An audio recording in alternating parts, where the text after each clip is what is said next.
Di video kali ini Mimin akan membahas manhwa baru. Untuk bahasa Indonesia sudah ada 30 chapter, sedangkan bahasa Cina yang sudah rilis 60 chapter. Sinopsis manhwa ini menceritakan Qin Tian merupakan master puncak yang dianggap paling tidak berguna dalam sekte, padahal memiliki kekuatan yang sangat overpower. Oke, kita akan langsung masuk ke isi videonya. Di awal cerita kita akan diperlihatkan seekor burung merpati yang terbang ke suatu tempat. Merpati putih itu terbang melewati sebuah sekte pedang Kunlun yang berada di puncak gunung. Merpati itu turun gunung yang dimana di sana ada seseorang yang bernama Qin Tian sedang melakukan cocok tanam atau berkebun obat.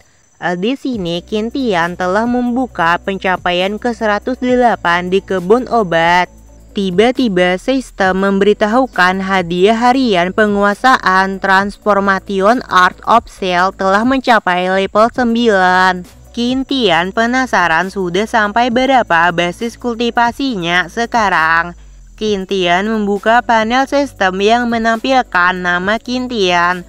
Usia Qin Tian 23 tahun, stamina bintang 3, kelincahan bintang 4, sedangkan kecerdasan bintang 1, teknik Transformation Art of Cell, dan Rana Health Sign tahap pertama. Setelah Qin Tian melihat Rana Health Sign tahap pertama, Qin Tian mengatakan dirinya pasti akan segera menemukanmu, King Sue.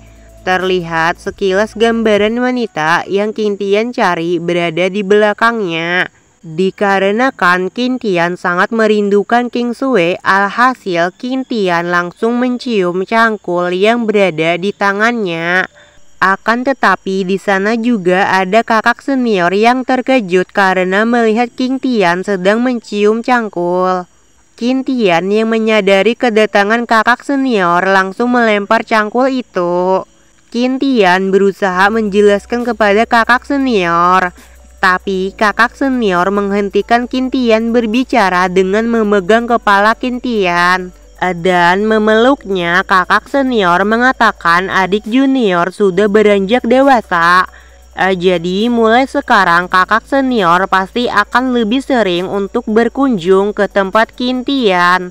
Qin Tian melepaskan pelukannya dengan mengatakan bahwa dirinya tidak bisa bernapas karena dipeluk oleh kakak senior dengan erat. Kakak senior mengatakan bahwa dirinya paham apa yang Qin Tian rasakan selama ini. Adik junior, kamu sudah besar, puncak Changjian akan selalu menjadi milikmu. Dirinya akan kesepian sepanjang malam. Qin Tian mengatakan kakak senior, kamu salah paham. Qin Tian menanyakan apa yang membuat kakak senior datang kemari. Kakak senior mengatakan ada sesuatu yang perlu dirinya sampaikan, yang dimana hari ini sekte pedang Kunlun sedang membuka perekrutan murid. Ketua sekte ingin Qin Tian pergi ke sana untuk mendapatkan murid. Sejak kepergian kakak senior Jiang, kamu menjadi pemilik puncak Changjian, namun kamu tidak kunjung merekrut murid. Ketua sekte memiliki harapan yang sangat tinggi kepada Qin Tian. Qin Tian mengatakan mengajari murid itu sangat melelahkan, tapi dirinya akan tetap pergi ke sana. Qin Tian meminta agar kakak senior menunggu sebentar dikarenakan dirinya akan mengganti baju dulu. Kita akan berpindah ke luar sekte pedang Kunlun, yang dimana ada seseorang berjubah hitam mengatakan saintes sedang berlindung di sekte pedang Kunlun. Masalah ini hanya tetua sekte yang bisa memutuskannya. Setelah itu mereka berdua bergegas kembali ke sekte.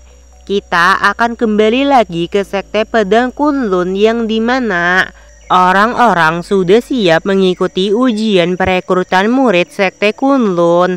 Para tetua sekte juga sudah berada di tempat duduk mereka masing-masing. Wanita ini adalah ketua sekte pedang Kunlun yang bernama Mo Wentian. Wen Tian melihat ke arah Qin Tian yang baru saja datang. Terlihat Qin Tian sangat tampan memakai baju yang berwarna sama dengan rambutnya, dan juga ada cahaya yang bersinar di belakang Qin Tian yang membuat para wanita di sana mengagumi ketampanan Qin Tian. Bahkan setiap kali melihat Qin Tian, hati mereka berdebar kencang.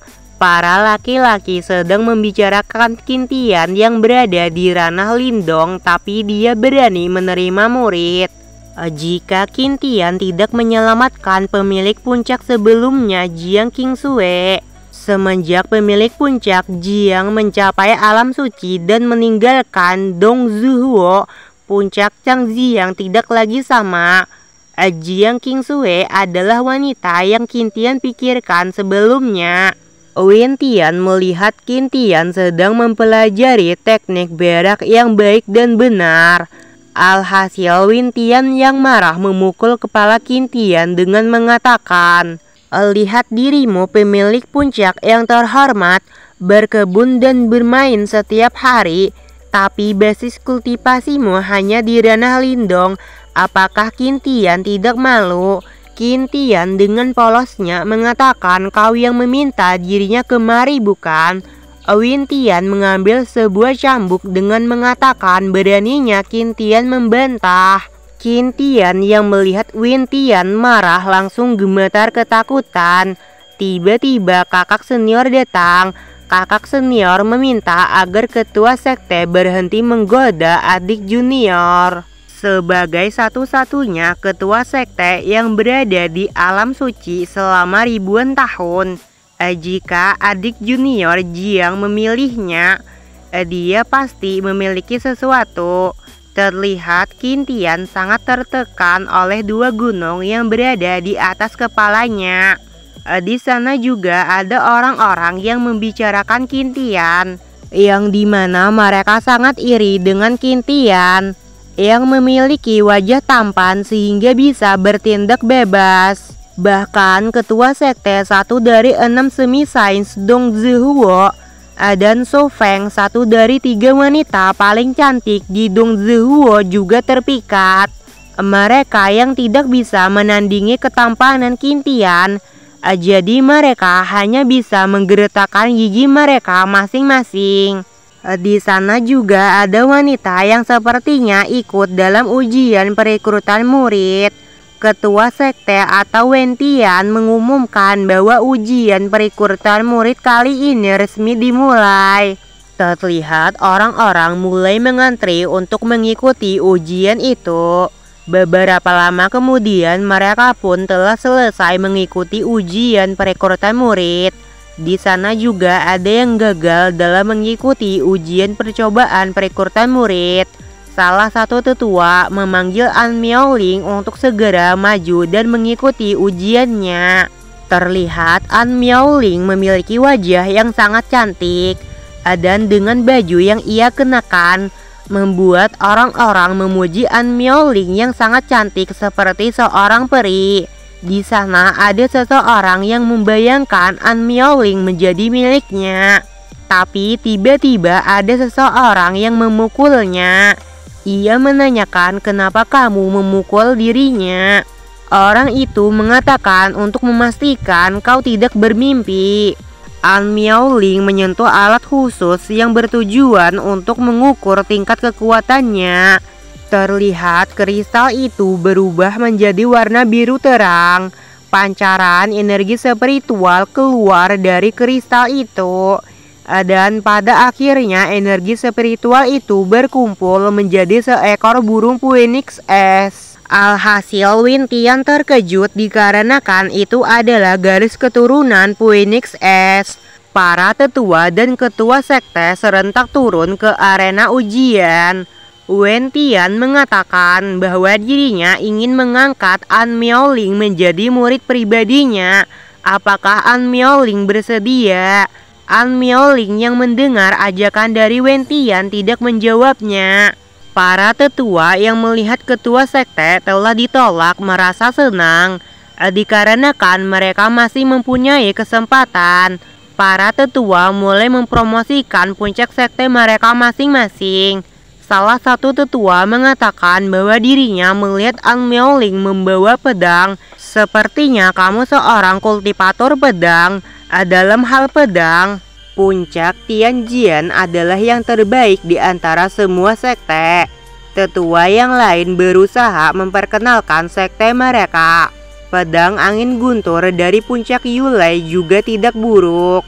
Jika An Miaoling bergabung, maka dirinya akan memberikan pedang angin guntur kelas surga.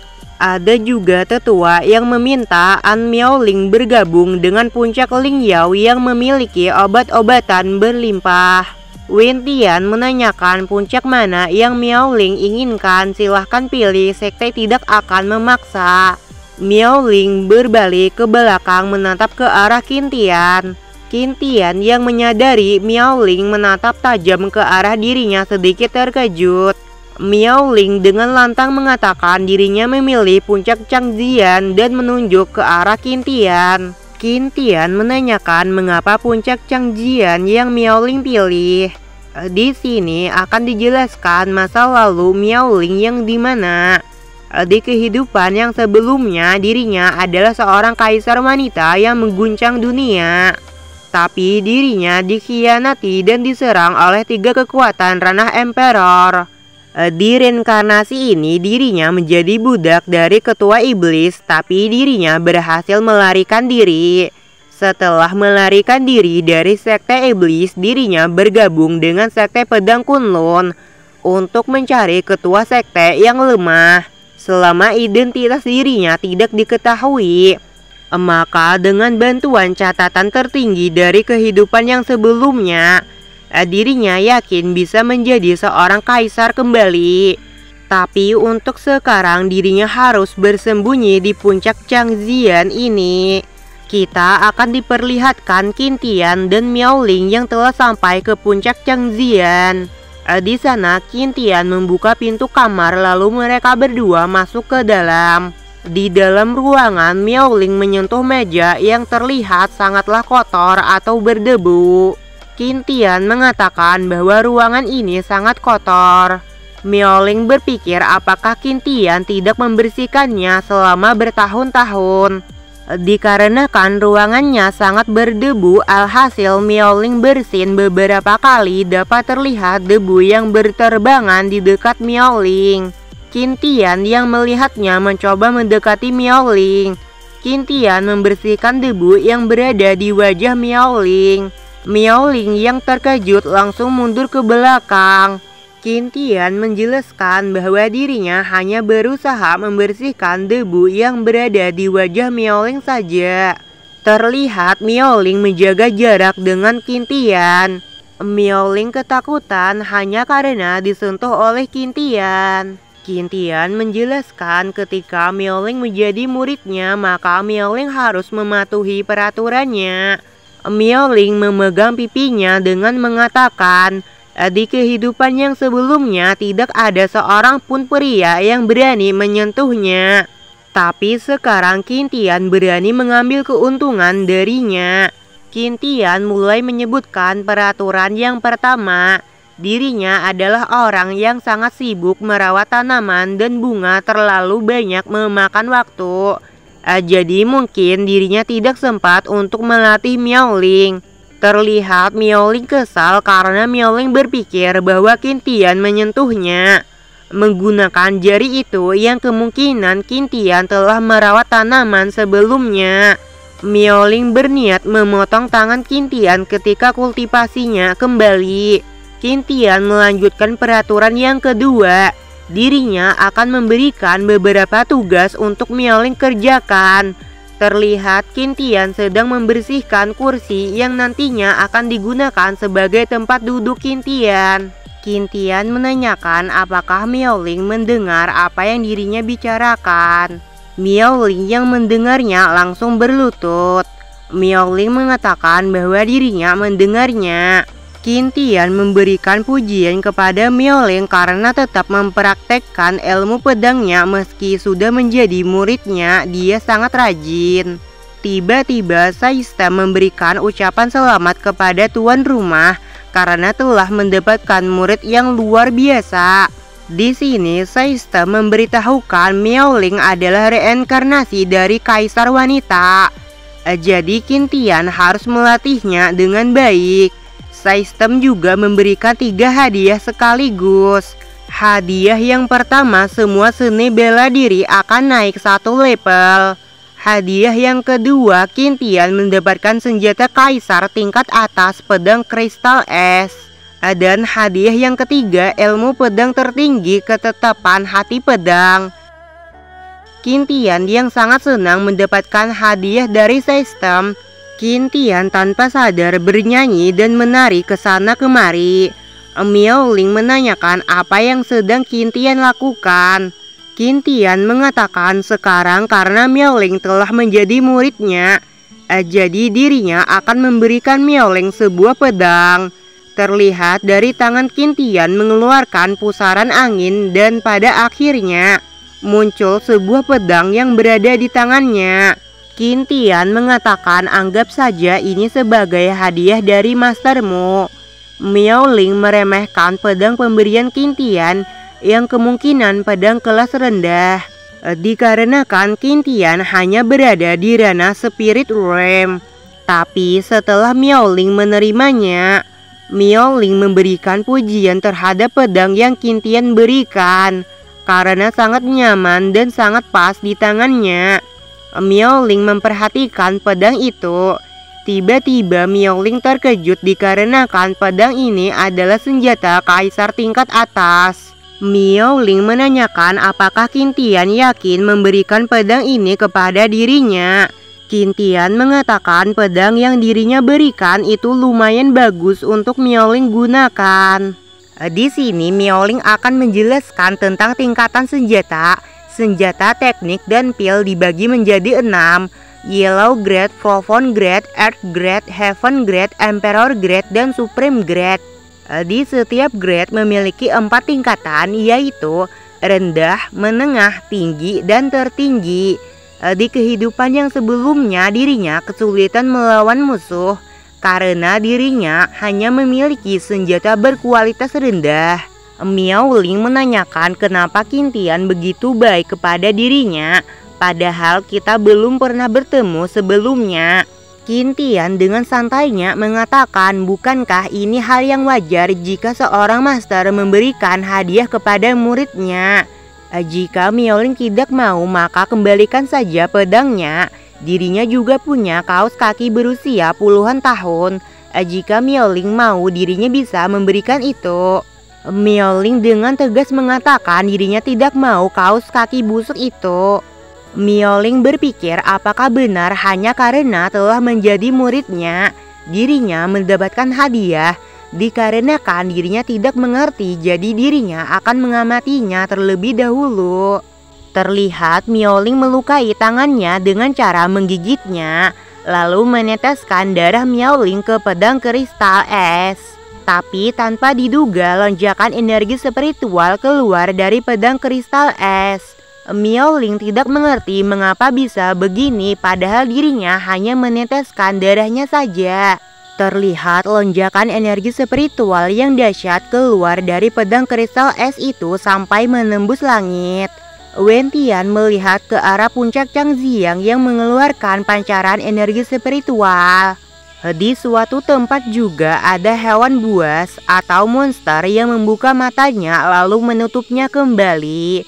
Kita juga akan berpindah ke sekte iblis, yang dimana di sana ada ketua iblis yang mengatakan ketika dirinya keluar dari pengasingan maka dirinya akan berkunjung ke sekte pedang Kunlun. Qin Tian menghentikan lonjakan energi spiritual dengan satu gerakan. Terlihat lonjakan energi spiritual itu menghilang dan langit kembali cerah. Qin Tian mengatakan agar Miaoling berhenti bermain-main karena ketua sekte ada di sini. Miaoling tidak percaya Qin Tian menghentikan anomalinya hanya dengan satu gerakan. Anomali adalah istilah umum yang merujuk kepada keadaan penyimpangan atau keanehan yang terjadi, dengan kata lain tidak seperti biasanya. Qintian meminta Miaoling mengikuti dirinya. Wen Tian datang berkunjung ke puncak Changjiang. Miaoling memberikan salam kepada ketua sekte. Setelah Wen Tian turun dan berjalan menghampiri Qintian, Wen Tian marah karena Qintian sangat berani sekali. Qintian menanyakan apa yang Wen Tian lakukan di sini. Wen Tian menanyakan apakah Qintian yang menyebabkan anomali di puncak pedang tersembunyi ini. Qintian mengatakan apa Wen Tian pikir dirinya yang berada di ranah spirit realm ini dapat menyebabkan kekacauan itu. Wen Tian menanyakan apakah itu benar. Miaoling mengangguk membenarkan perkataan Qintian. Qintian dengan santainya mengatakan itu kan cuma anomali. Jika itu terjadi maka biarlah.